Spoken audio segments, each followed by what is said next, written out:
दावा number 1, north Korea में भी ईरान का अंडरग्राउंड परमाणु सेंटर। दावा नंबर 2, गुपचुप तरीके से ईरान की मदद कर रहा है नॉर्थ कोरिया। दावा नंबर 3, नॉर्थ कोरिया में ईरान के परमाणु प्रोग्राम का एक हिस्सा मौजूद। दावा नंबर 4, ईरान के एटम बम वाले प्लान में किम जोंग का अहम रोल। हवाई से लगते दावे कोई हमारी कपोर कल्पना नहीं है, ना ही व्यूज जुटाने के लालच में हम कोई गपबाजी कर रहे हैं, बल्कि ये सनसनीखेज खुलासे ये दावे अमेरिका के पूर्व एनएसए जॉन बोल्टन के हैं। नमस्कार, नवभारत टाइम्स पर आप देख रहे हैं पावर प्ले। आपके साथ मैं रविंद्र सिंह। ईरान और इजराइल में युद्ध विराम हो गया, लेकिन नॉर्थ कोरिया से दुनिया को डराने वाली खबर आई है।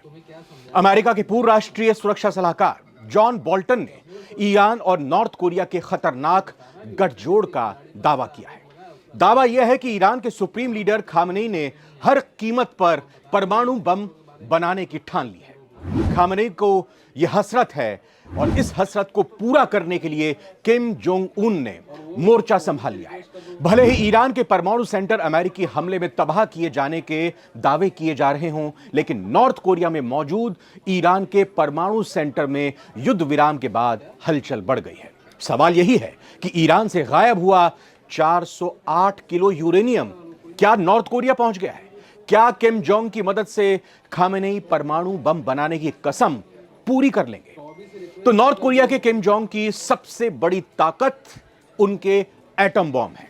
वही एटम बॉम्ब जिसके दम पर किम जोंग खुल्लम खुल्ला अमेरिका को धमकाने से पीछे नहीं हटते।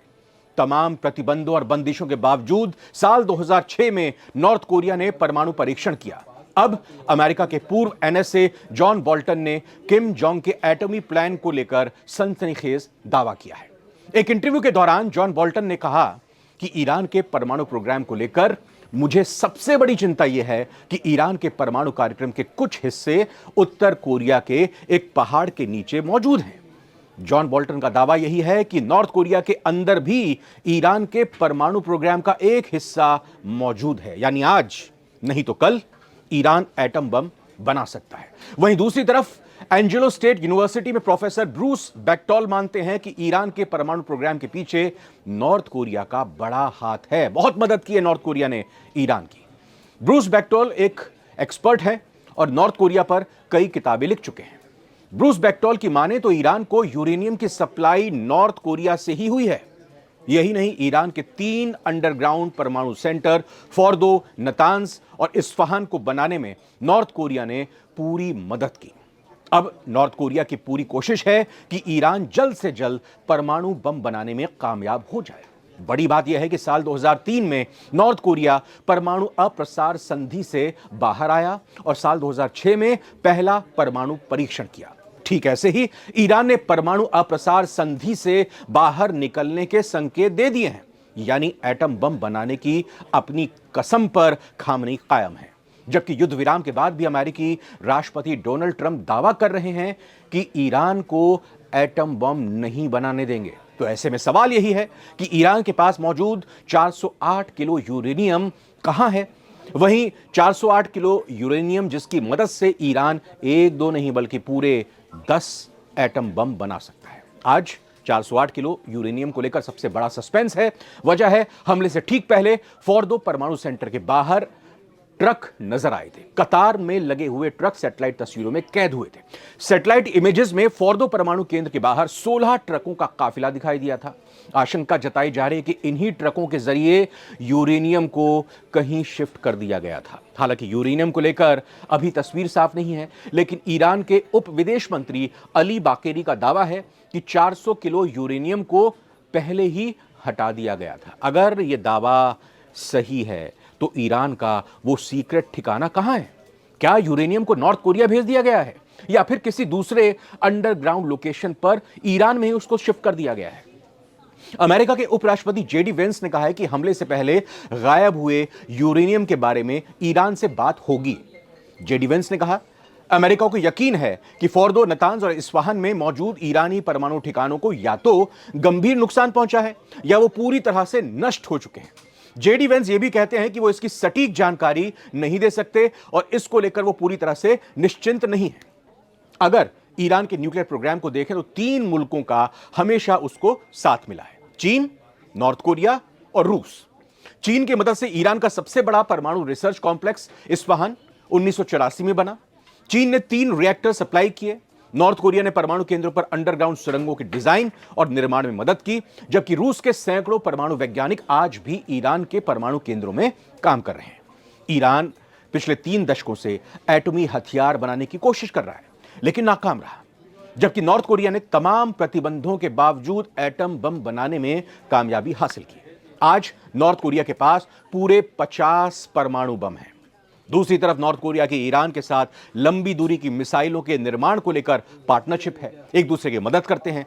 यही वजह है कि दुनिया भर के तमाम एक्सपर्ट मानते हैं कि इस वक्त सिर्फ और सिर्फ किम जोंग ही खामनेई के एटम बम बनाने के सपने को पूरा करवा सकते हैं। इस बीच इजराइल के रक्षा मंत्री इजराइल काट्स ने कहा है कि ईरान को कहा जाएगा कि वो खतरनाक स्तर तक एनरिच किए गए यूरेनियम को तुरंत लौटा दें।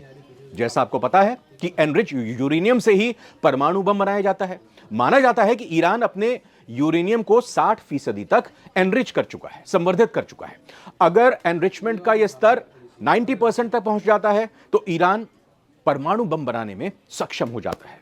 इजराइल के रक्षा मंत्री ने कहा है कि संयुक्त राज्य अमेरिका यानी अमेरिका और इजराइल ने ईरान से कहा है कि उसे अपना एनरिच यूरेनियम सौंपना होगा। कैट्स ने कहा कि ईरान पर इजराइल के हालिया हमलों का उद्देश्य उसकी क्षमताओं को बेअसर करना था। इजराइल रक्षा मंत्री ने दावा किया है कि आज उनके पास परमाणु बम बनाने का कोई तरीका नहीं है, क्योंकि हमने यूरेनियम को ठोस रूप में बदलने वाली ट्रांसफर सुविधा को भी नष्ट कर दिया है। इजराइल के रक्षा मंत्री ने एक और बड़ा खुलासा करते हुए कहा कि इजराइल को नहीं पता है कि ईरान के सभी एनरिच्ड यूरेनियम के भंडार कहां रखे हुए हैं। वहीं अमेरिकी राष्ट्रपति डोनाल्ड ट्रंप का दावा है वो इससे एकदम उलट है। उन्होंने दृढ़ता से खंडन किया है कि ईरान ने बमबारी से पहले अपने 408 किलोग्राम उच्च संवर्धित यूरेनियम के भंडार को किसी सुरक्षित जगह पर ट्रांसफर करने में कामयाबी पाई है। यानी ट्रंप को यह भरोसा है कि ईरान का यह यूरेनियम का भंडार नष्ट हो चुका है। इस बीच फाइनेंशियल टाइम्स की एक अहम अखबार है, उसकी तरफ से एक रिपोर्ट आई है जिसमें कहा गया है कि यूरोपीय देशों का यह मानना है कि ईरान के मुख्य परमाणु स्थलों पर अमेरिकी हमलों के बाद भी उसका उच्च स्तर तक एनरिच यूरेनियम भंडार काफी हद तक बरकरार है। वहीं ईरान के लापता 400 किलोग्राम यूरेनियम के बारे में अटकलों के बीच एक रिपोर्ट में दावा किया गया है कि इजराइल ठीक ठीक जानता है कि ईरान ने समृद्ध ईंधन का भंडार कहां रखा है। सऊदी चैनल अल हदथ ने एक गुप्त इजरायली स्रोत के हवाले से कहा है कि ज्यादातर समृद्ध यूरेनियम ईरान में मलबे के नीचे दबा हुआ है, जहां पर अमेरिकी विमानों ने हमला किया था। इस सूत्र ने यह कहा है कि हालांकि उन्हें पता है कि ईंधन कहां रखा गया है, लेकिन इजराइल परमाणु आपदा से बचने के लिए उस पर हमला नहीं करेगा। इस सूत्र ने यह भी कहा है कि ईरान की परमाणु क्षमताएं, बुनियादी ढांचा, सुविधाएं और सेंट्रीफ्यूज नष्ट हो चुके हैं। मतलब यूरेनियम भले ही हो, लेकिन उसके लिए जो तामझाम की जरूरत होती है परमाणु बम बनाने की, परमाणु परीक्षण करने की, उससे पहले वो उसके पास अब मौजूद नहीं है, उसमें बरसों लग जाएंगे। अंतर्राष्ट्रीय परमाणु ऊर्जा एजेंसी IAEA के महानिदेशक राफेल ग्रॉसी ने बताया कि ईरानियों ने यूरेनियम भंडार को इतने छोटे कंटेनर्स में रखा था कि इसे कार के ट्रंक में, यानी कि कार की जो डिक्की होती है उसमें छिपा कर रखा जा सकता था, उसको ट्रांसपोर्ट किया जा सकता था। इस्फहान परमाणु केंद्र पर अमेरिकी हमले से पहले के दिनों में इस तरह के व्हीकल्स को इस्तेमाल में लाया गया। जो प्रयोगशालाएं थी वहां पर इनको अंदर बाहर किए जाने के सबूत मिले थे। IAEA के अधिकारियों का यह कहना है कि 60% यूरेनियम का भंडार ईरान की सबसे कीमती राष्ट्रीय संपत्ति थी। ऐसे में कोई एक सामान्य बुद्धि वाला व्यक्ति भी अंदाजा लगा सकता है कि इतना बड़ा भंडार एक जगह पर ईरान नहीं रखेगा, नहीं छोड़ेगा, इसको अलग अलग कहीं बांट देगा। IAEA के महानिदेशक ग्रॉसी ने यह भी कहा है कि मुझे नहीं पता कि इसे पूरा ले जाया गया है या नहीं ले जाया गया, लेकिन सबूत बताते हैं कि इसका एक बड़ा हिस्सा परमाणु सेंटर से तो बाहर ले जाया गया है। अब देखना ये दिलचस्प होगा कि ईरान जो अब IAEA को दो टूक कह चुका है कि अब आपको हमारे घर में, हमारे देश में अंदर घुसने की इजाजत नहीं दी जाएगी, और इस बीच नॉर्थ कोरिया के गठजोड़ की खबर सामने निकल कर आ रही है। तो क्या ये जो सीज फायर है जल्द खत्म हो जाएगा? क्या कुछ होगा? नजर हमारी जरूर रहेगी। ये वीडियो आपको कैसी लगी, अपडेट कैसी लगी, जरूर बताइएगा कमेंट करके। फिलहाल बहुत बहुत धन्यवाद, नमस्कार।